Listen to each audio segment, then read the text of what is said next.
یہ ہے وقت میڈیا۔ اتر پردیش کے ضلع مراد آباد کے ٹھاکر دوارا کے شریف نگر میں 1 مارچ 2018 کو چوتھا مظاہرہ قرات و نعتیہ مشاعرے کا انعقاد کیا گیا۔ اس پروگرام کو منعقد کیا زینت القرآن اور صدائے حق تنظیم شریف نگر نے، جس کے صدر ہیں حضرت قاری محمد ارشاد صاحب، جو اس پروگرام کے صدر اور کنوینر بھی رہے۔ اس پروگرام کو منعقد کرنے میں حضرت قاری محمد ارشاد صاحب کا قدم قدم پر جن حضرات نے ساتھ دیا، ان کے نام کچھ اس طرح سے ہیں: حضرت مولانا امیر الدین صاحب، جناب حافظ رئیس احمد صاحب، جناب قاری فرید صاحب، جناب حافظ غیور صاحب، جناب مولانا محمد اعظم صاحب، جناب حافظ اویس صاحب، جناب تعمیر حیات صاحب، جناب ماسٹر عبد الرؤوف صاحب، جناب قاری محمد عالم صاحب اور جناب حافظ عظیم احمد صاحب، جناب قاری ناصر صاحب، جناب قاری عرفان صاحب، جناب قاری شاہنواز صاحب، مولانا عطاء الرحمان صاحب اور جناب قاری عامر صاحب۔ آئیے دیکھتے ہیں اب اس پروگرام کا یہ ویڈیو۔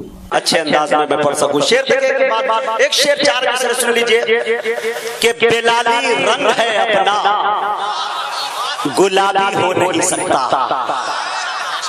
استاد محترم اور سمجھئے کہ ہم استادوں کے ترنم کے ایک شہنشاہ ہمارے پیچھے بیٹھے ہوئے ہیں، علی جناب قاری احسان محسن صاحب۔ ابھی میں حیدرآباد کی سرزمین پہ تھا، 3-4 مشاعرے میں لگا تھا۔ حضرت کا بھی نام تھا لیکن شاید کسی عذرت کے بنا پہ نہیں جا سکے، لیکن آپ کے یہاں انہوں نے ناگا نہیں کیا ہے، یہ بہت بڑی بات ہے۔ آپ سے قلبی لگاؤ ہے، حالانکہ حضرت کی طبیعت بھی ناساز ہے۔ دعا کریں اللہ تعالیٰ ان کو صحت کاملہ عاجلہ مستمرہ اور دائمہ عطا فرمائے۔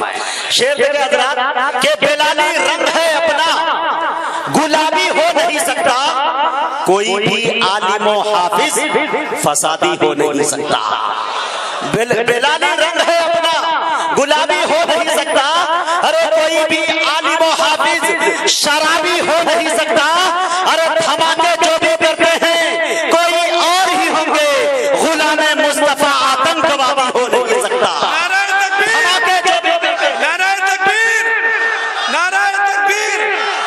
سرزمین شریف نگر کیا بات ہے، دوبارہ پڑھ دیں۔ چلیے دوبارہ پڑھیں گے، حالانکہ یاد نہیں ہوگا لیکن انشاءاللہ میں پڑھ رہا ہوں، کوشش مت کیجیے۔ دیکھیں یہ شریف نگر ہے لیکن آپ کے شرافت کا اندازہ بھی لگ گیا کہ کتنے شریف ہیں آپ۔ ایک بات اساتذہ کرام سے معذرت کے ساتھ، چونکہ ناظرین کے لیے کچھ جواز کی صورت ہے، میں یہ بتانا چاہتا ہوں۔ ایک مرتبہ 3 آدمی میرے ساتھ سفر کر رہے تھے، اس میں سے ایک آدمی شریف نگر کے تھے یعنی مراد آباد کے تھے، اور اس میں ایک آدمی ہمارے بہار کے بھی تھے، ایک آدمی بنگال کے بھی تھے۔ تینوں آدمی آپس میں تبصرہ کر رہے تھے کہ میرے نوابی کا یہ عالم، میرے نوابی کا یہ عالم۔ تو اسی میں بنگال کا ایک آدمی نکلا اور اپنے جیب سے 500 کا نوٹ نکالا، نکالنے کے بعد اس کو بیڑی سگریٹ کی شکل بنا کے تھوکنا شروع کر دیا۔ تو اس نے کہا کہ دیکھو میرے نوابی کا یہ عالم ہے کہ منٹوں سیکنڈوں میں نے 500 کے نوٹ کو جلا کر خاک کر دیا۔ بہار کا ایک آدمی میرے ساتھی وہیں پہ بیٹھا ہوا تھا، انہوں نے 2000 کا نوٹ نکالا اور انہوں نے بیڑی سگریٹ کی شکل بنائی اور اس کو تھوکنا شروع کہا میرے نوابی کا یہ عالم ہے کہ لمحے بھر میں 2000 کے نوٹ کو میں نے جلا دیا۔ یہ دونوں حضرات دیکھنے لگے شریف نگر والے کی طرف، یعنی قاری ارشاد ہی کی طرف، کہ دیکھتا ہوں بیٹا 2000 کے آگے تو نوٹیے نہیں ہے، کیا کرے گا؟ لیکن یہ صاحب کھڑے ہوئے، سوٹ کیس نکالا، نکالنے کے بعد سوٹ کیس سے چیک بک نکالا، اس پر لکھا 50 لاکھ اور تھوکنا شروع کر دیا۔ یہ آپ کی دانش مندی ہے جو ماشاءاللہ کچھ جلائے نہیں لیکن کام بنا دیا آپ نے۔ شعر دیکھیں کہ بلالی رنگ ہے اپنا گلابی ہو نہیں سکتا، کوئی بھی عالم و حافظ فسادی ہو نہیں سکتا۔ ارے دھماکے جو بھی کرتے ہیں کوئی اور ہی ہوں گے، غلام مصطفیٰ آتنکوادی ہو نہیں سکتا۔ قسم خدا کی مجاز بن گیا۔ ایک نعت رسول کا شعر پڑھتا ہوں، اساتذہ کرام شاید مجھے بھلا دیں لیکن اس مصرے کو نہیں بھلا پائیں گے، یہ دعویٰ حبیبی ہے۔ جہاں جہاں پڑھاؤں اساتذہ کی مجھے دعائیں ملی ہیں۔ نبی کے پاؤں کے تلووں سے جب لگا پانی، آئے قسم خدا کی نعت رسول کہنے کے لیے، لکھنے کے لیے ریاضت نہیں عبادت کی ضرورت پڑتی ہے۔ दिल इश्क नबी में जब खूब तड़पता है तब जाके नाते पाक का कोई एक शेर अच्छा सा हो जाता है। ये गजल की शायरी नहीं, जब चाहा कलम उठाया लिख डाला। शेर देखे, नबी के पांव के तलवों से जब लगा पानी, लगा के कौसरो तस्नीम बन गया पानी। और ये शेर सुनाना था कि इलाही ऐसा कभी ख्वाबी में हो जाता, इलाही ऐसा कभी ख्वाबी में हो जाता, अरे हुजूर करते वुजू और मैं डालता पानी। इलाही ऐसा कभी ख्वाबी में हो जाता, इलाही ऐसा कभी ख्वाबी में हो जाता, हुजूर करते वुजू और मैं डालता पानी। वुजू के बाद ये फरमाते मुस्तफा इरशाद, नसीर पी जा ये मेरा बचा हुआ पानी। ये नाते रसूल है। आइए मैं निहायत ही अदब व एहतराम के साथ आपके दरमियान एक कारी कुरान को पेश कर रहा हूँ, जिन्हें दुनिया कारी सादिक के नाम से याद करती है। मुतअल्लिम मदरसा उम्मुल मदारिस दारुल देवबंद। हजरत से गुजारिश है कि वो तशरीफ लाएं और कलाम करीम की तिलावत से हम सामईन को नवाजें।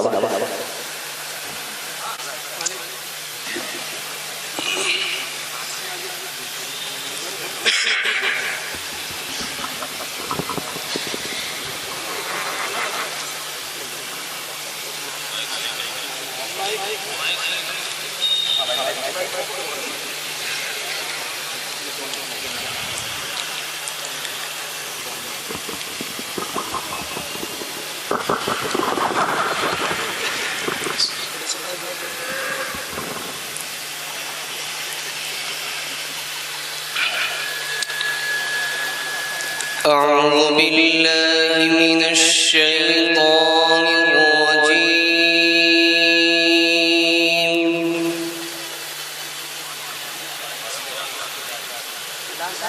بسم الله الرحمن الرحيم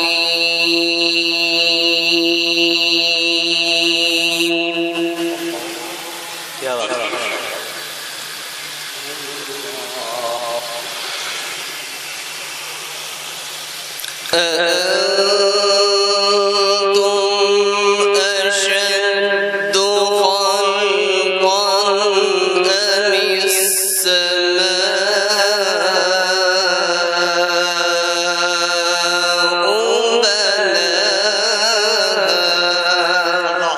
بناها ما شاء الله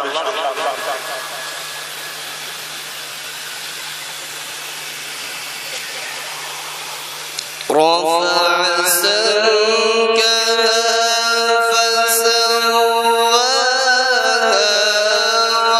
وأغطش ليلها وأخرج ضحاها الله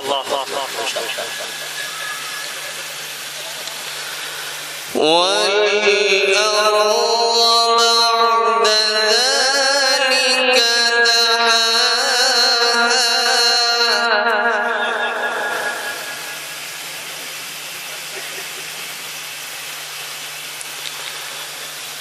أخرج منها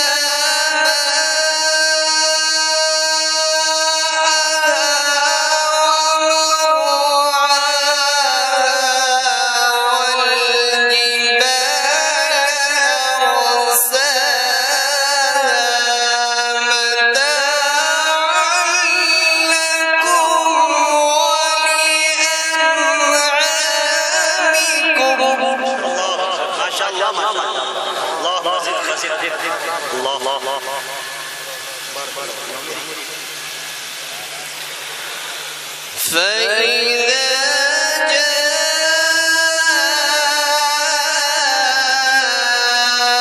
جاءت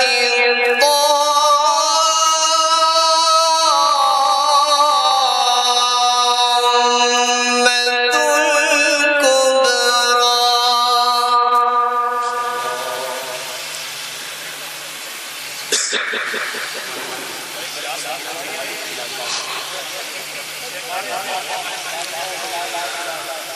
أخرج منها ماءها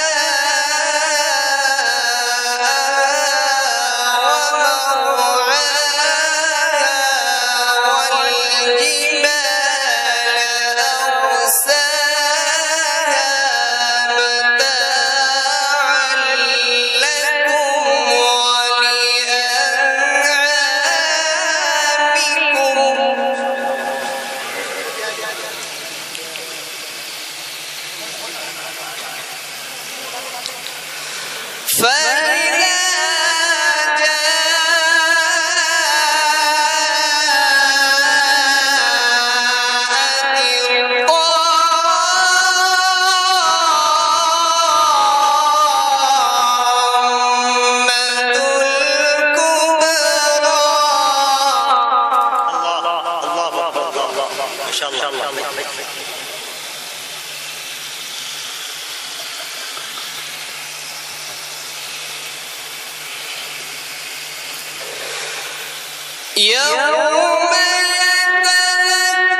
وأما من خاف مقام ربه ونهى النفس عن الهوى فإن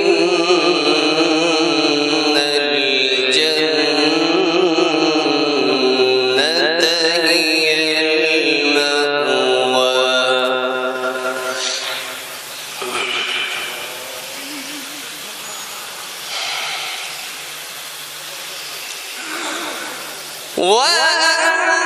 وأما من خاف مقام ربه ونهى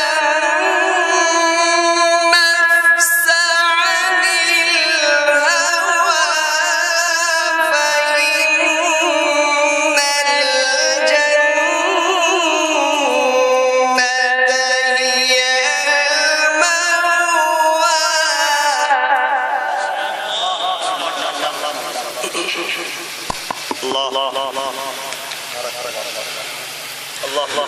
هي يسألونك عن الساعة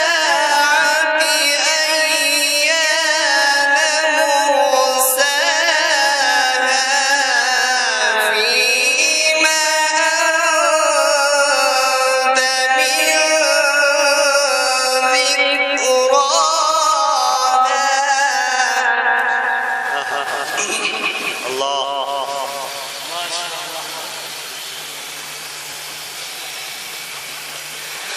فيما أنت من ذكراها إلى ربك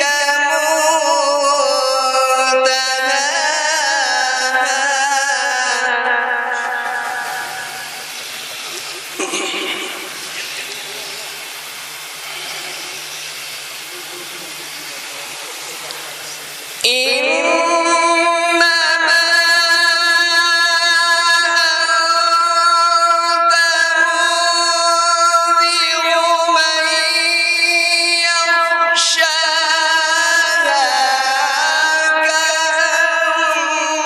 كأنهم يوم يرونها لم يلبثوا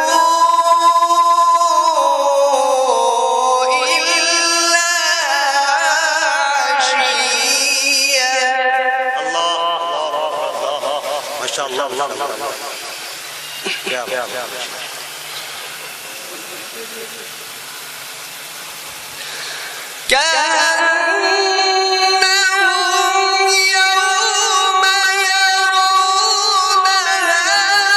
لم يلبثوا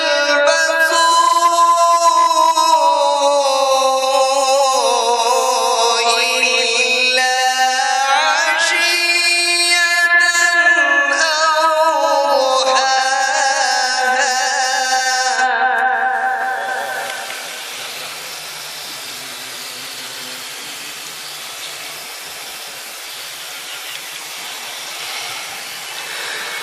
بسم الله الرحمن الرحيم إذا زلزلت الأرض زلزالها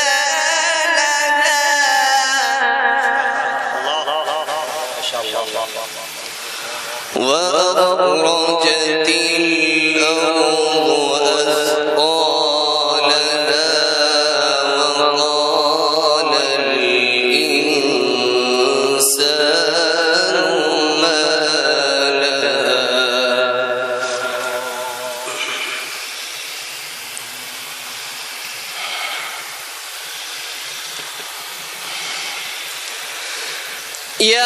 يومئذ تحدث أخبارها بأن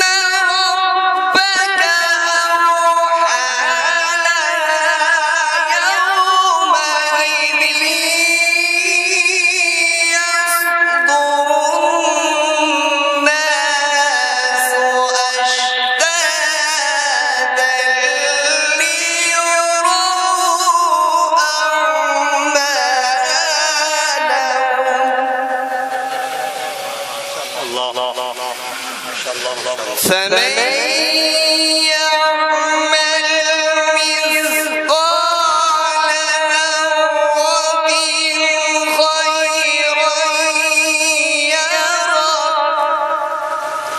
ومن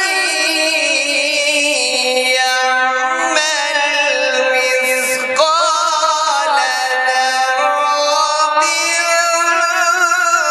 شرا يره.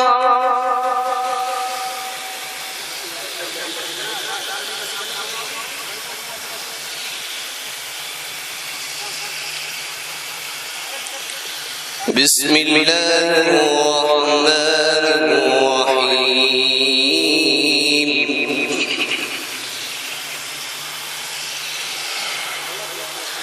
الحمد لله رب العالمين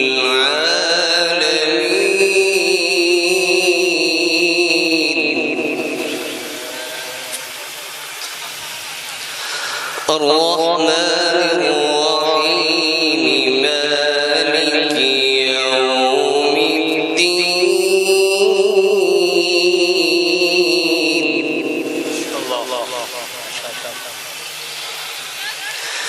بسم الله الرحمن الرحيم. الحمد لله رب العالمين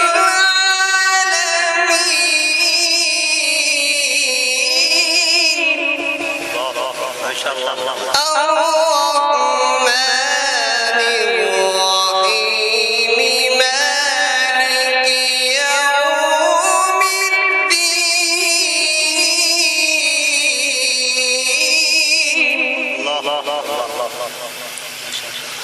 إياك نعبد وإياك نستعين.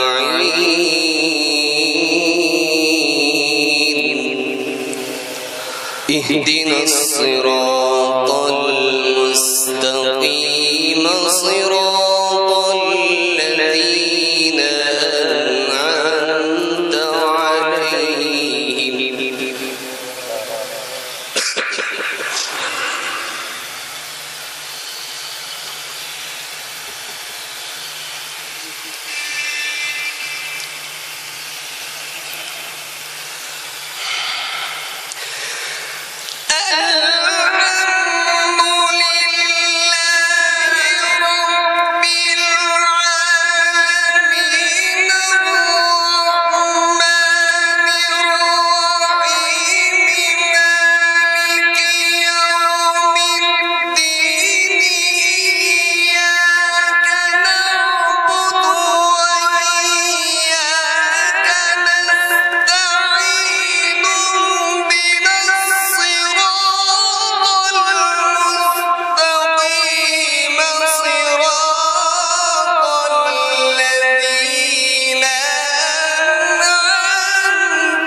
صراط الذين أنعمت عليهم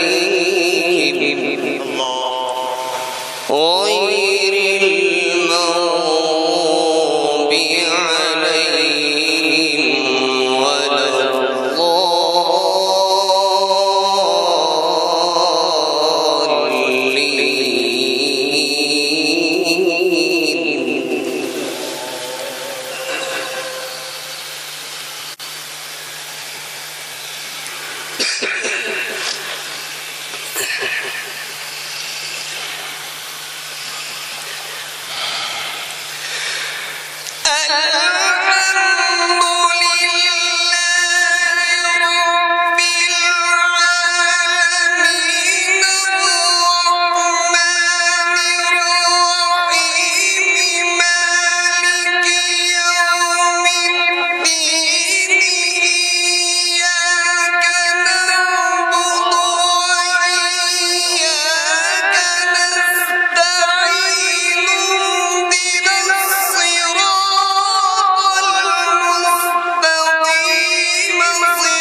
ماشاءاللہ اللہم زد فی زد صراط الذين أنعمت عليهم غير المغضوب عليهم ولا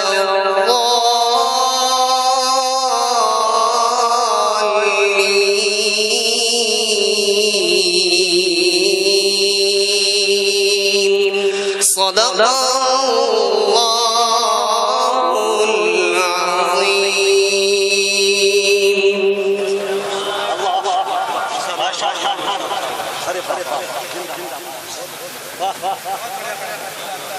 اللہ اکبر. وہ کام آپ بھی انجام دے سکتے ہیں. نہیں آپ میں کم آواز ہے, کبھی ٹرائی کر کے تو دیکھیے انشاءاللہ. معزز حضرات, ابھی آپ کے درمیان جناب قاری صادق صاحب دامت برکاتہ مدذلہ العلی متعلم مدرسہ ام المدارس دارالعلوم دیوبند بڑے اچھے انداز میں ہر دل پہ وہ قبضہ کر رہے تھے, سیدھے روح سے ہوتے ہوئے دل کے گہرائیوں پہ اٹیک کر رہے تھے. یقین جانیے میرے دوستو, یہ ہے قرآن کریم کی برکت جو ابھی دیکھا آپ نے. ماشاءاللہ بڑے اچھے انداز میں ہر چہرے پہ ماشاءاللہ ایک عجیب سی مسکراہٹ تھی. جی, کلام رب کی ایک ایک لفظ میں گہرائی ہوتی ہے. کلام رب کی ایک ایک لفظ میں گہرائی ہوتی ہے, وہی پڑھتا ہے جس کے ذہن میں بینائی ہوتی ہے. میرے دوستو بڑے اچھے انداز میں آپ سے رخصت ہوئے. حضرت قاری اگر آپ اپنے دینی جلسوں کی کوریج کرانا چاہتے ہیں یا سیاسی یا سماجی جلسوں کی کوریج کرانا چاہتے ہیں یا پھر مشاعرے یا کوی سمیلن کی یا کسی اور پروگرام کی, تو ہم سے کانٹیکٹ کر سکتے ہیں. ہمارا کانٹیکٹ اور واٹس ایپ نمبر ہے 9997640286. یوٹیوب پر آج ہی ہمارا وقت میڈیا چینل جوائن کیجئے. یوٹیوب پہ سرچ میں لکھیے وقت میڈیا, یا پھر ایڈریس ہے www.youtube.com/c/وقت میڈیا. آپ اپنے دوست اپنے ہوسٹ شفیق خان کو دیجئے اجازت.